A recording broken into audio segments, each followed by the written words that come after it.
Hello class 12। तो कैसे हैं आप सब? आई होप आप सब अच्छे होंगे और मस्त होंगे। आप लोगों की बोर्ड की प्रिपरेशन भी काफी अच्छे तरीके से चल रही होगी बेटा।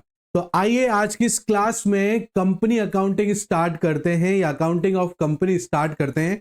और बहुत सारे इसमें डाउट्स बच्चों को होते हैं, इसलिए एक मैं छोटा सा यहां पर आपके लिए लेक्चर लेकर आया हूं जहां पर छोटे छोटे डाउट्स आपके क्लियर हो जाएंगे, जो आपके फॉर्मेट को स्ट्रांग बनाएंगे, कॉन्सेप्ट को क्लियर करेंगे। बच्चों, हम यहां पर क्वेश्चन से स्टार्ट नहीं कर रहे हैं, सिर्फ हम एक फॉर्मेट से स्टार्ट करेंगे जहां छोटी छोटी चीजों को लेकर जो बच्चों को प्रॉब्लम आती है आज की इस क्लास में वो सारी की सारी क्लियर हो जाएगी बेटा।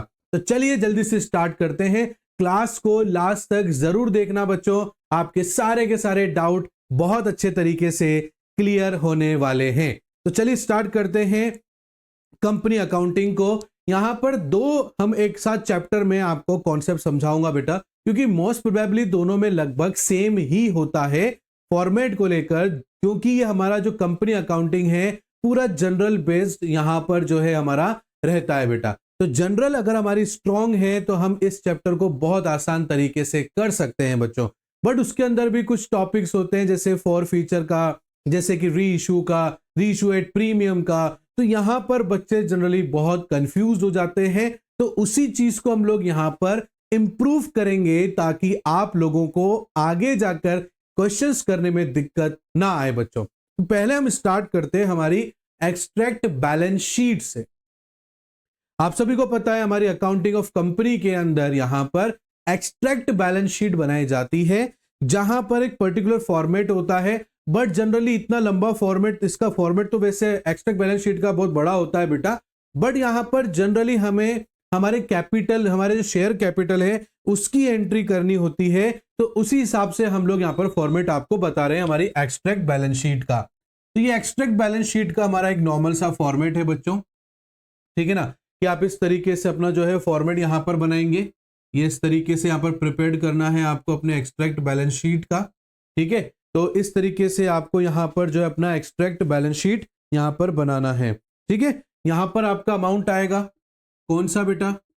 करंट ईयर का, ठीक है। यहां पर आपका अमाउंट आएगा प्रीवियस ईयर का बेटा।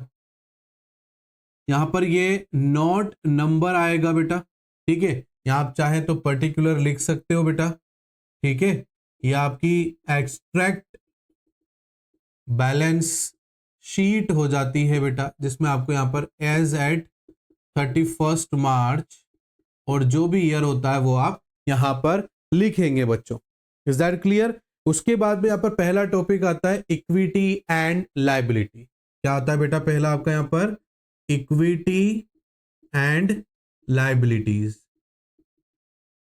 ठीक है। इसके अंदर पहला आएगा बेटा आपका शेयर होल्डर्स फंड, जिसके अंदर पहला आएगा आपका शेयर कैपिटल। क्या आएगा बच्चे? शेयर कैपिटल आपका यहां पर आएगा बेटा। दूसरा यहां पर रिजर्व्स एंड सरप्लस भी आते हैं बेटा। यहां पर आपके क्या आते हैं? यहां पर reserve and surplus, that's it. इससे ज्यादा जनरली आता नहीं है, तो मैं आपको यहां पर भी कवर भी नहीं करवा रहा हूं बेटा, क्योंकि हमें सिर्फ एक नॉलेज लेना है कि किस तरीके से हमें यहां पर एंट्री इसकी करनी है। Is that clear? बट एक बात बता देता हूं बेटा, एक्सट्रैक्ट बैलेंस शीट बनाने से पहले आपको नोट टू अकाउंट बनाना पड़ेगा। क्या बनाना पड़ेगा? Note to account. इसके बिना आप जो है अपनी बैलेंस शीट को कंप्लीट नहीं कर सकते हो। और इस नोट अकाउंट को भी बनाने का एक फॉर्मेट होता है बेटा।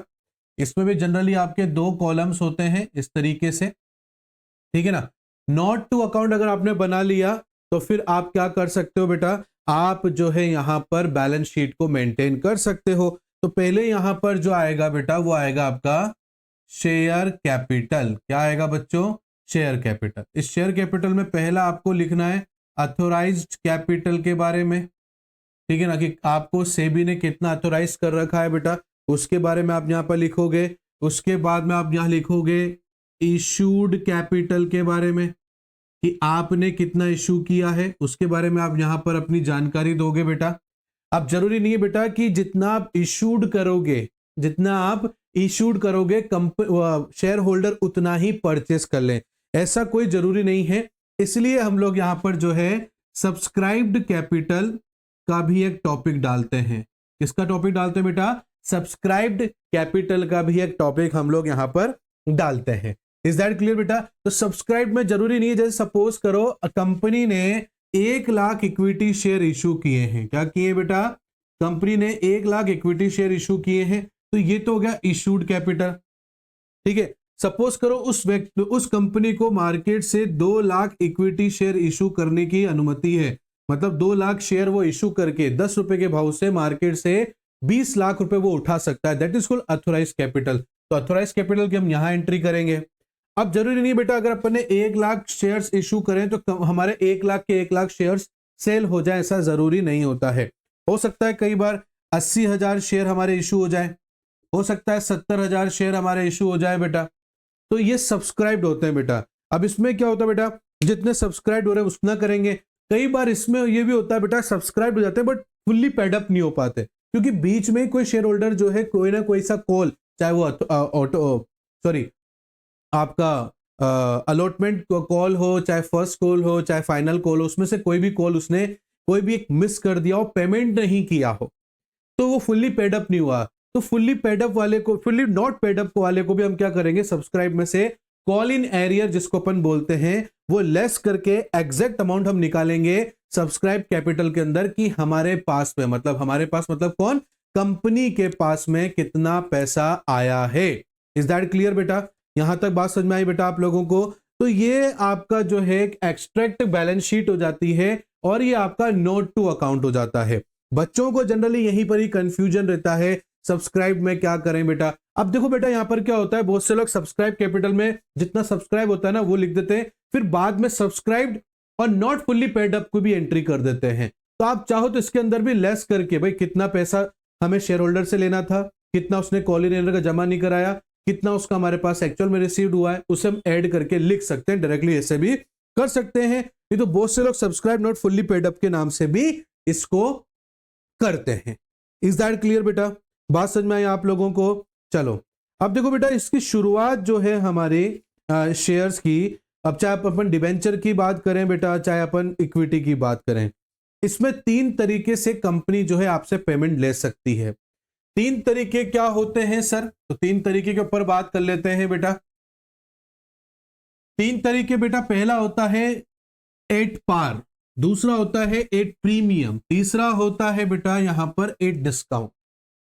3 तरीके से लिया जाता है।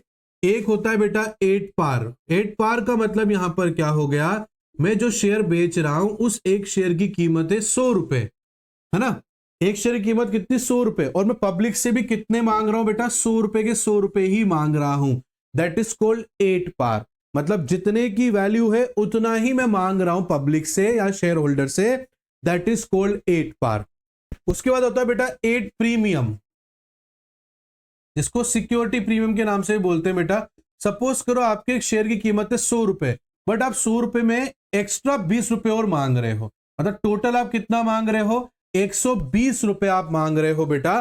तो ये जो 20 रुपए हैं आपके, ये क्या हो गया बेटा, प्रीमियम हो जाएगा। क्या हो जाएगा बच्चे, ये प्रीमियम हो जाएगा। मतलब अपना जो शेयर की वैल्यू है उसमें कुछ पैसा आप एक्स्ट्रा शेयर होल्डर से मांग रहे हो, दैट इज कॉल्ड प्रीमियम। अब प्रीमियम के अंदर एक छोटा सा यहां पर आपको एक चीज मेंशन करनी चाहिए बेटा, कि अगर क्वेश्चन में गिवन तो है कि प्रीमियम लिया जा रहा है, बट ये गिवन नहीं है कि कौन सी कॉल के साथ लिया जाएगा, क्योंकि कॉल्स जनरली 4 प्रकार की होती है बेटा। पहली होती है एप्लीकेशन, अभी इसके बारे में भी अच्छे से समझाऊंगा मैं आप लोगों को। दूसरी होती है बेटा अलॉटमेंट, ठीक है। तीसरी होती है फर्स्ट कॉल, और फोर्थ होती है बेटा फाइनल कॉल। कई बार फर्स्ट और फाइनल कॉल एक साथ मांग लेते हैं, तो कई बार 3 इंस्टॉलमेंट हो जाती है, कई बार 4 हो जाती है, ठीक है ना। जैसा क्वेश्चन में गिवन होगा हम वैसे ही करने की कोशिश करेंगे बच्चों। अब जो प्रीमियम होता है बेटा, उसके बारे में क्वेश्चन में जानकारी नहीं है कि प्रीमियम कंपनी ले रही है ये तो पता है, बट कौन से कॉल के साथ लेगी ये पता नहीं है। तो ऐसे केस में हमेशा अलॉटमेंट के साथ में ही आपको प्रीमियम देना है या प्रीमियम की एंट्री करनी है। अगर वो किसी अलग प्रीमियम के अलग कॉल के साथ बोलता है तो ही अलग कॉल के साथ प्रीमियम लिया जाएगा, अदरवाइज हमेशा अलॉटमेंट के साथ में ही लिया जाता है बेटा। Is that clear? इसके बाद में एक और सिचुएशन आती है सर, वो आती है एट डिस्काउंट की। हमारे शेयर की कीमत है 100 रुपए, बट कंपनी उसको मार्केट में 80 रुपए से बेच रही है। मतलब कंपनी ने 20 रुपए का यहां क्या दे दिया, डिस्काउंट दे दिया। क्या दे दिया बच्चों? डिस्काउंट दे दिया। Is that clear? इसके भी साथ में सेम केस है बेटा, डिस्काउंट दे रही है कंपनी, बट कौन से कॉल के साथ ली जाएगी कोई जानकारी नहीं है बेटा, तो अलॉटमेंट, ऑलवेज अलॉटमेंट।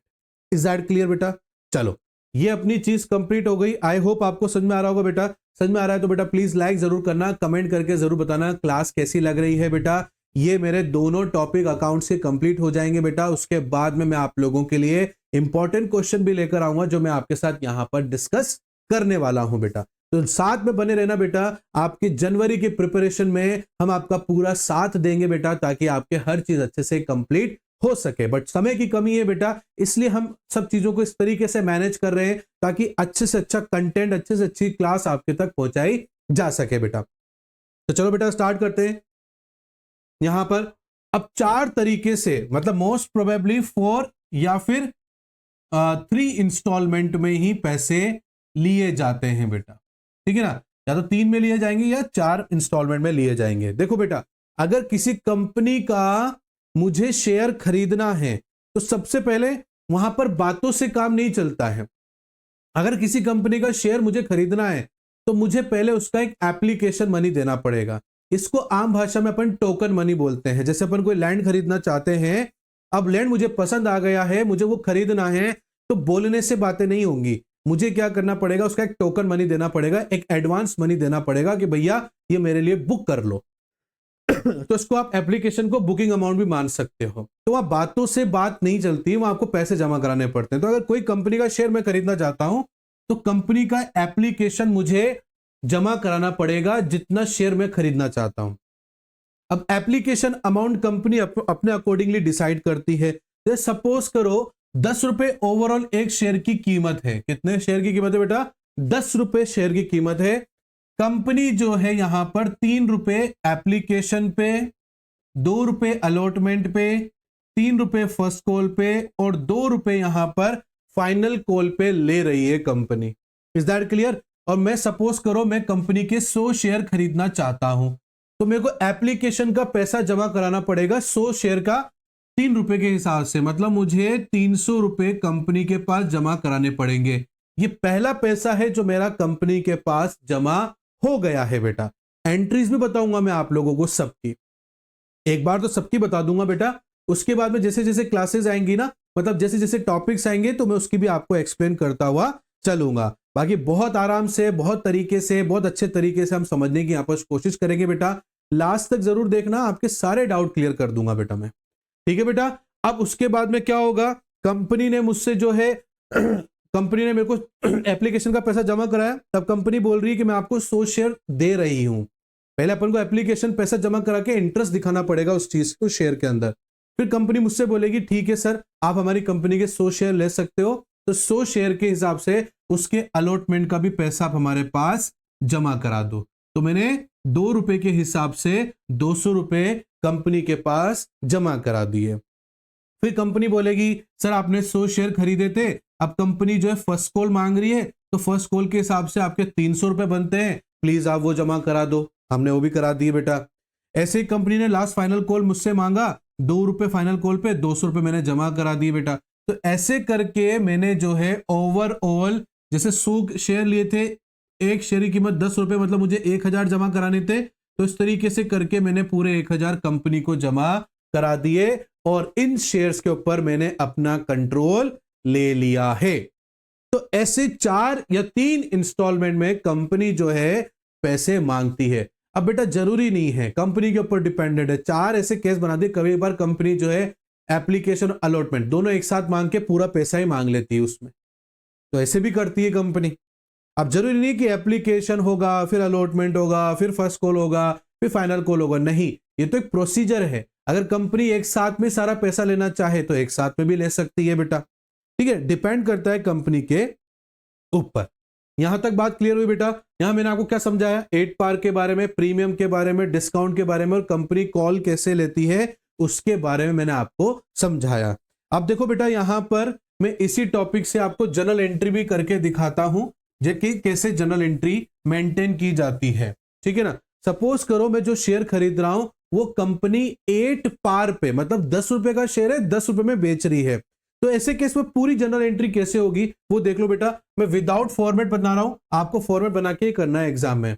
तो बेटा पहले कंपनी के पास पैसा आएगा, क्योंकि मेरे को कंपनी का 100 शेयर खरीदना था ना, तो बोलने से काम नहीं चलता है। पहले मुझे कंपनी को पैसा देना पड़ेगा, एप्लीकेशन का मुझे इंटरेस्ट दिखाना पड़ेगा पैसा पे करके, कि इतना शेयर मैं आपका लेना चाहता हूं। तो जितना शेयर मैं लेना चाहता हूं उस हिसाब से जितना पैसा बनता है पहले कंपनी को मैं जमा कराऊंगा। तो कंपनी के पास पहले क्या आया? पैसा आया। तो जो चीज कंपनी के पास आती है उसको हम डेबिट करते हैं बेटा। तो बैंक अकाउंट डेबिट टू, मैंने कंपनी के इक्विटी शेयर खरीदे हैं, उसका एप्लीकेशन का पैसा जमा कराया है। 100 शेयर खरीद रहा हूं 3 रुपए के भाव से, मेरे को 300 रुपए देने थे, जो मैंने 300 रुपए दे दिए हैं। और मैं यहां लिखूंगा एप्लीकेशन मनी रिसीव्ड। ठीक है बेटा, होगी बात समझ में? अब दूसरी बात बेटा, ये पूरा एंटायर पैसा कंपनी क्यों ले रही है? ताकि इस पैसे को लेकर कंपनी अपने प्रोजेक्ट में लगा सके, अपने बिजनेस में पैसा लगा सके। और जब हम पैसा बिजनेस में लगाते हैं उसे हम क्या बोलते हैं? कैपिटल बोलते हैं। तो यहां पर पहली बार ही, first time last time transfer होगा कि मेरे पास में इक्विटी शेयर एप्लीकेशन का पैसा आया है 300 रुपए, और उस पैसे को मैं इक्विटी शेयर कैपिटल में डाल दूंगा। ठीक है, ताकि बिजनेस का पैसा बिजनेस में आ जाए, ताकि बिजनेसमैन उस पैसे से क्या कर सके? बिजनेस कर सके बेटा। Is that clear? यहां लिखेंगे अपन application money transferred to share capital account. Is that clear बेटा? तीसरा, अब यहां पर पहली बार पैसे आए, फिर उसके बाद में अपन ने ट्रांसफर किया, इसके बाद अब कंपनी पहले पैसे मांगेगी, उसके बाद हम जमा कराएंगे। ये ठीक वैसे बेटा, अगर इसको और अपन रिलेट करके समझे तो बेटा जब हम नई कार खरीदने जाते हैं तो क्या करते हैं? वहां पहले डाउन पेमेंट देते हैं ना। कार लेने से पहले हमने डाउन पेमेंट दिया, फिर उसके बाद कार मिलती है, फिर हर महीने हमारे पास पहले मैसेज आता है ईएमआई जमा कराने का, उसके बाद हम ईएमआई जमा कराते हैं। तो यहां पर भी ऐसे ही है, मुझे कार खरीदनी थी, मैंने पहले उसका इंस्टॉलमेंट, पहला डाउन पेमेंट जमा कराया, फिर कंपनी ने मुझे क्या करी? कार दे दी। अब कंपनी जो है यहां पर पहले पैसे मांगेगी, फिर मैं जमा कराऊंगा। तब कंपनी यहां पर पहले क्या मांगेगी? इक्विटी का पैसा। तो equity share allotment account debit to equity share capital account. 100 share पर मुझे कितने रुपए? 2 रुपए जमा कराने हैं। टोटल मुझे कंपनी को 200 रुपीज जमा कराने हैं। मैं यहां लिखूंगा अलॉटमेंट मनी क्या है? ड्यू है। चौथी एंट्री बेटा, मैंने अलॉटमेंट का पैसा भी जमा करा दिया, ऐसी जानकारी लिख रखी है क्वेश्चन के अंदर। तो इक्विटी शेयर अलॉटमेंट अकाउंट 200 रुपए, सॉरी 200 और 200 रुपीज यहां लिख दूंगा। Allotment money received. Is that clear बेटा? तो यहां पर मैंने एप्लीकेशन का पैसा भी जमा करा दिया है और अलॉटमेंट का भी करा दिया है। अब ऐसी कंपनी जो है पहले मुझसे क्या करेगी बेटा? पहले मुझसे फर्स्ट कॉल का पैसा मांगेगी कि Shahrukh sir equity share first call account debit to equity share capital account. 100 रुपए इंटू 3 रुपए मांग रहे हैं बेटा, 300 रुपए हो गया बेटा। यहां लिखेंगे फर्स्ट कॉल मनी ड्यू है, फिर मैंने पैसा जमा करा दिया बेटा। तो bank account debit to equity share first call account 300 rupees और 300 रुपीज लिख देंगे। First call money received. Is that clear बेटा? आगे बात समझ में? ऐसे ही अपन को करना है बस। आगे आगे अब कंपनी दोबारा से मेरे से फाइनल कॉल का पैसा मांगेगी, मैं फाइनल कॉल का पैसा जमा करा दूंगा। जैसे कि देखो यहां ध्यान से, equity share final call account debit to equity share capital account. 100 share है, फाइनल कॉल पे 2 रुपए मांगे जा रहे हैं, तो 2 रुपए के हिसाब से 200 रुपए हो रहे हैं। यहां लिखेंगे फाइनल कॉल मनी क्या है, ड्यू है सर।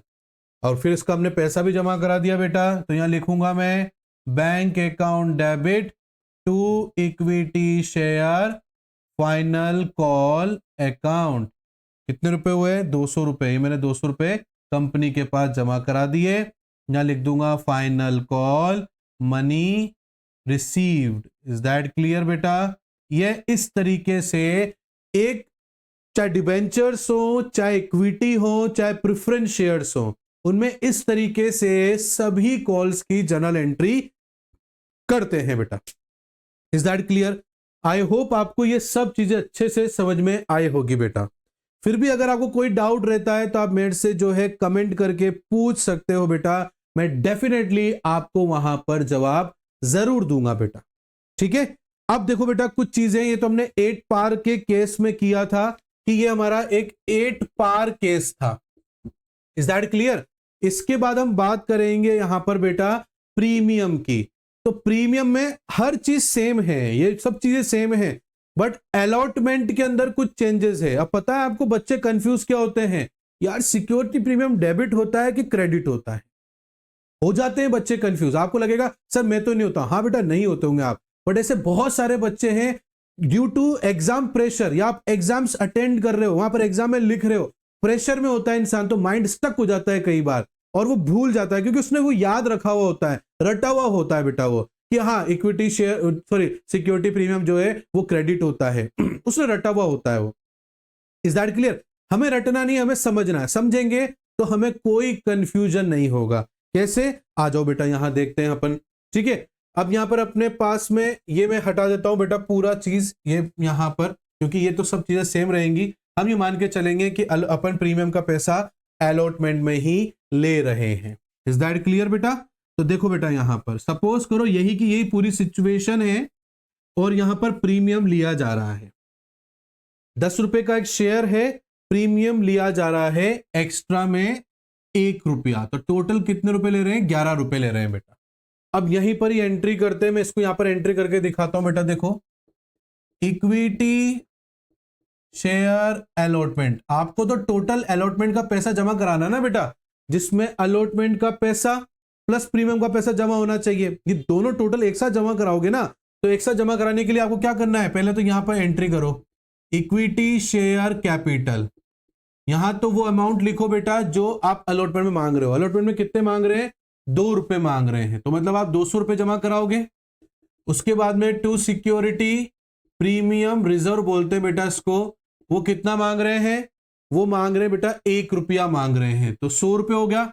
तो टोटल अलॉटमेंट में कितना पैसा जमा होएगा, 300 रुपए आपको जमा कराने हैं। तो यहां लिख देंगे अलॉटमेंट मनी क्या है, ड्यू है।